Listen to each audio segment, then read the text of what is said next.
kuhusu CBC, the competence-based curriculum.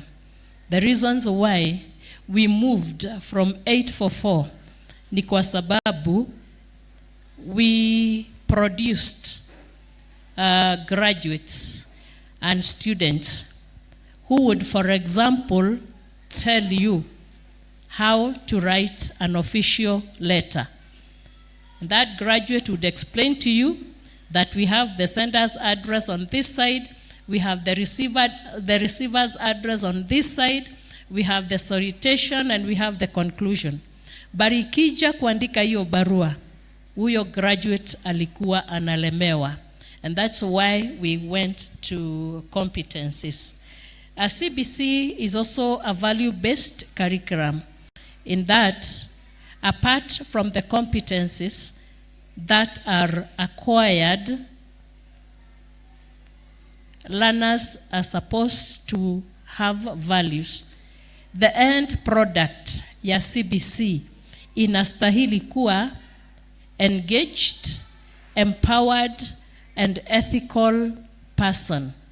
At the end of the production unit, huyo mwanafunzi aki-exit at the campus level, at the tertiary level, anastahili kuwa engaged, empowered, and ethical.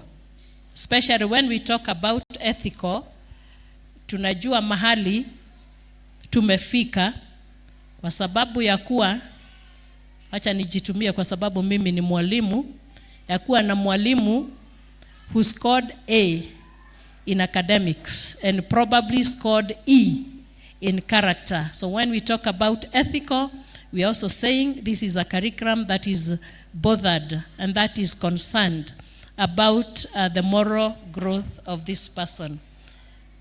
We are now in grade 9, meaning tumefanya the EYE, the early years education. These ones cover PP1, PP2, grade 1, grade 2, and grade 3. At grade 3, two things happen. Huyu mtoto anapata assessment number out of the assessment that the first assessment is done at grade 3. Then from there we have the middle years. Middle years is grade 4, 5, and 6. At grade 6, they write a national assessment again. That keeps here. And what happens? We have not been given, these learners have not been given marks. We are only advised. We are given a report on the learning areas and the competences acquired. Are they exceeding expectations? When they exceed expectations, are they able to follow the instructions? Are they able to internalize, for example, a strand? A strand is what used to be a topic in the other system. Are they able to carry out tasks? Are they able to give their findings? Are they able to discuss and give a report? That is EE, there is AE, there is ME, and there is below expectations. So all those are some of the ratings that you get. Now, when it comes to grade 9, a few things might change. As we speak now, what is happening is that schools, the national schools as we know them, they are being given options, but the most likely thing is the national schools will have the 3 pathways. We have 3 pathways. We have the STEM. STEM is science, technology, engineering, and mathematics. Then we have the social sciences, and then we have sports. The reason why, again, we are going into different paths even in terms of assessment, is because in the previous curriculum, an exam would take 3 days. That exam did not consider maybe the psychological, the social, whichever state of a learner. In the teaching field, sad occurrences have happened. Mtoto anapoteza mzazi on Sunday, anaenda Monday anafanya rehearsal, Tuesday, Wednesday na Thursday anafanya mtihani, and whatever that child gets becomes the rating for that child, and it defines that child. So what happened is that we had a curriculum that judged learners from the same level, irrespective of what are my giftings and what are my talents. And that's why now we have even those that are gifted and talented in sports, theater, both performing and the performing arts, creative arts, they are taken care of. And our plea as educators to parents is, unajua mtoto wako, and there is a way the school knows your child. You also have a responsibility to tell or to inform your school. By the way, find out whether this child can fit in this the performing arts. This child is very good. Nikisema kitu nikitoka nje nitapata anarudia vile ninasema. Sawa sawa. So these are the pathways. The 3 pathways that I have mentioned, but in all those pathways there are certain subjects that are compulsory. Hizi ni lazima. And sometimes, again, schools have not embraced. And the saddest thing is, unaenda shule, bado unapata mwanafunzi anaambiwa this one is number 1 out of 60, na mzazi anaenda nyumbani akifurahia. It is wrong for your child to be told yeye ni number 1. Kwa sababu ameangaliwa tu in the learning areas. Hajaangalia in PHE, hajaangaliwa in sports and health sciences. So the following are compulsory subjects. We have Kiswahili. So irrespective of the pathways, we have English, Kiswahili, Kenya Sign Language, Community Service Learning, and Physical Education. Hizo zitakuwa compulsory. Kwa hivyo kama shule ambapo mtoto wako anaenda hawatilii maanani, for example, Physical Education and Community Service Learning, kuna wakati walimu and the Ministry of Education were bashed when the first grade 3, waliambiwa wakafagia markets. And a lot of drama was experienced. That is what community service learning is about. It empowers us to take care of our communities. So the 3 pathways are arts and sports science.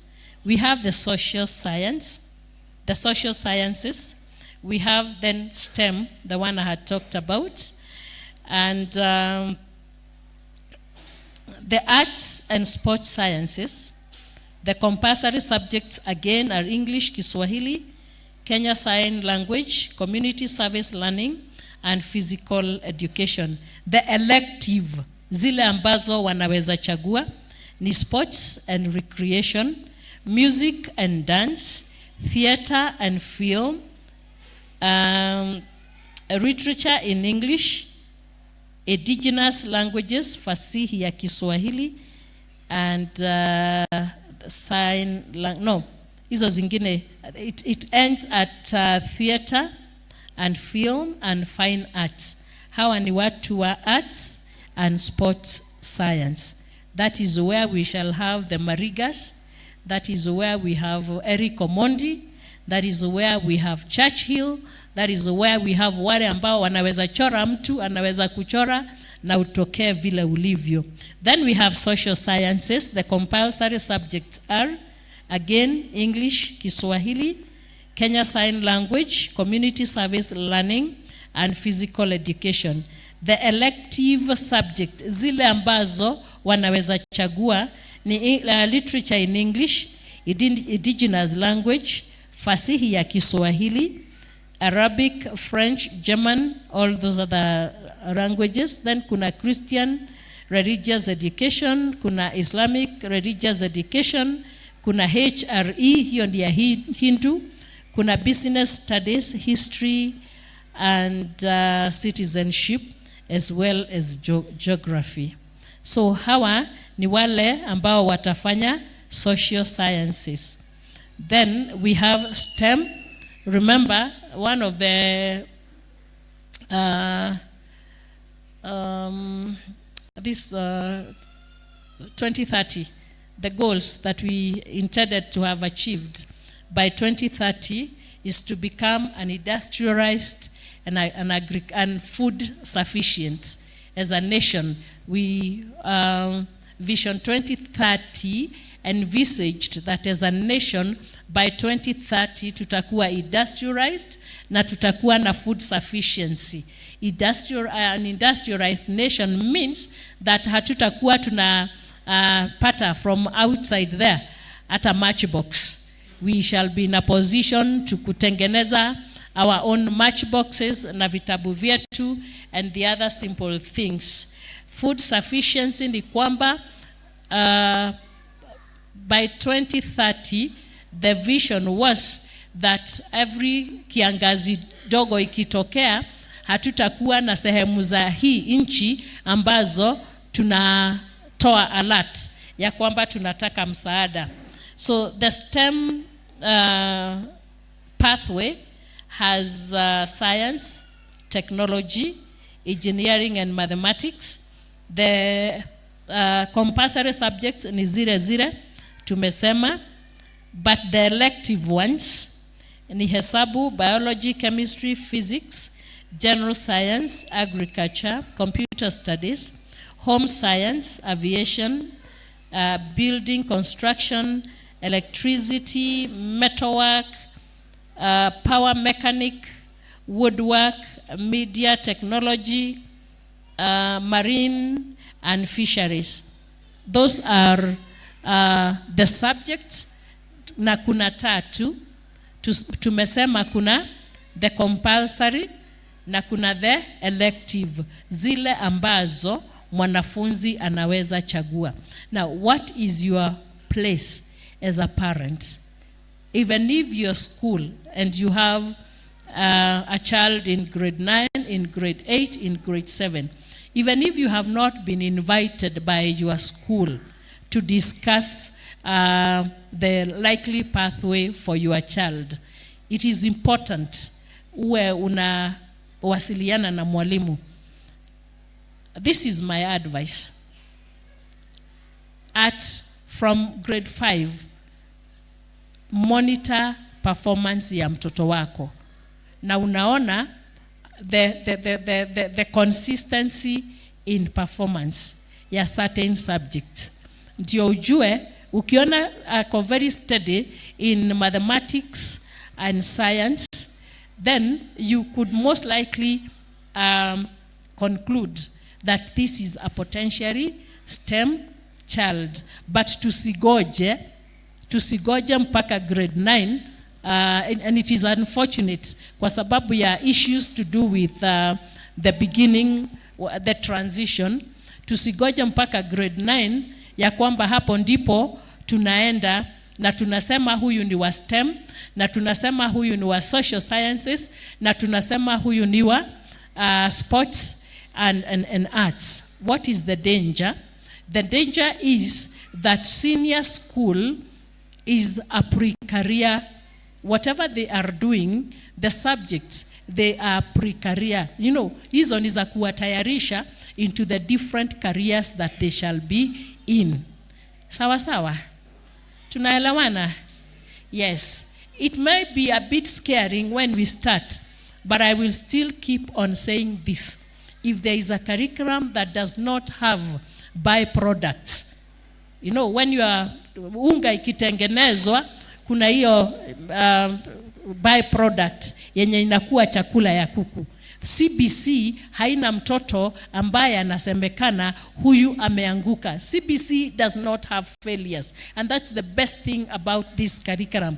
Kwa sababu the children who were labeled as failures, they are wale ambao kwa kazi ya mikono wako wepesi sana. Today there are two people who are very difficult to get: a plumber and a very good electrician. Kwa sababu ilifika wakati na tukasema kila mtu afanye nini? Aende university. We killed the middle level colleges. We killed the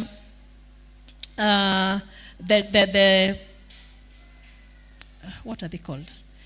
The TVETs. Thank you. We killed the TVETs. We want to go back to doing things right. Na tafadhali hakuna, that this system is not gauging watoto kulingana na the grade, and that's why those grades have been done away with.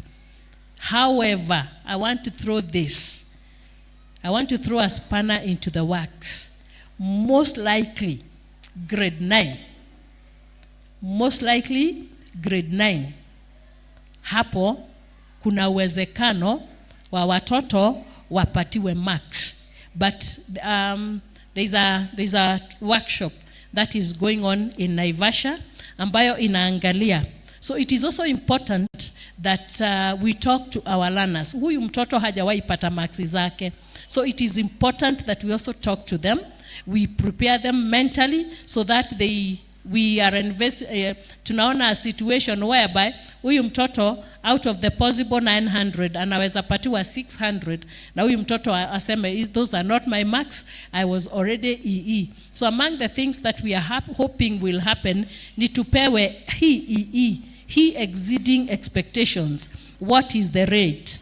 What is the range? He approaching expectation, he meeting expectation, what is the range? So a lot of things are still happening, and as this happens, our commitment as the Christian Education Group is that we shall keep you abreast. Another thing that we might possibly do is to meet parents at their different levels. Wale ambao mko na watoto kwa grade 9, we shall prioritize you, grade 9, grade 6 and grade 3, because those are very important grades in this curriculum. Wengine, we shall keep meeting you so that the information that we get, you get it and you are able to prepare alongside the teachers, your children. Asanteni sana.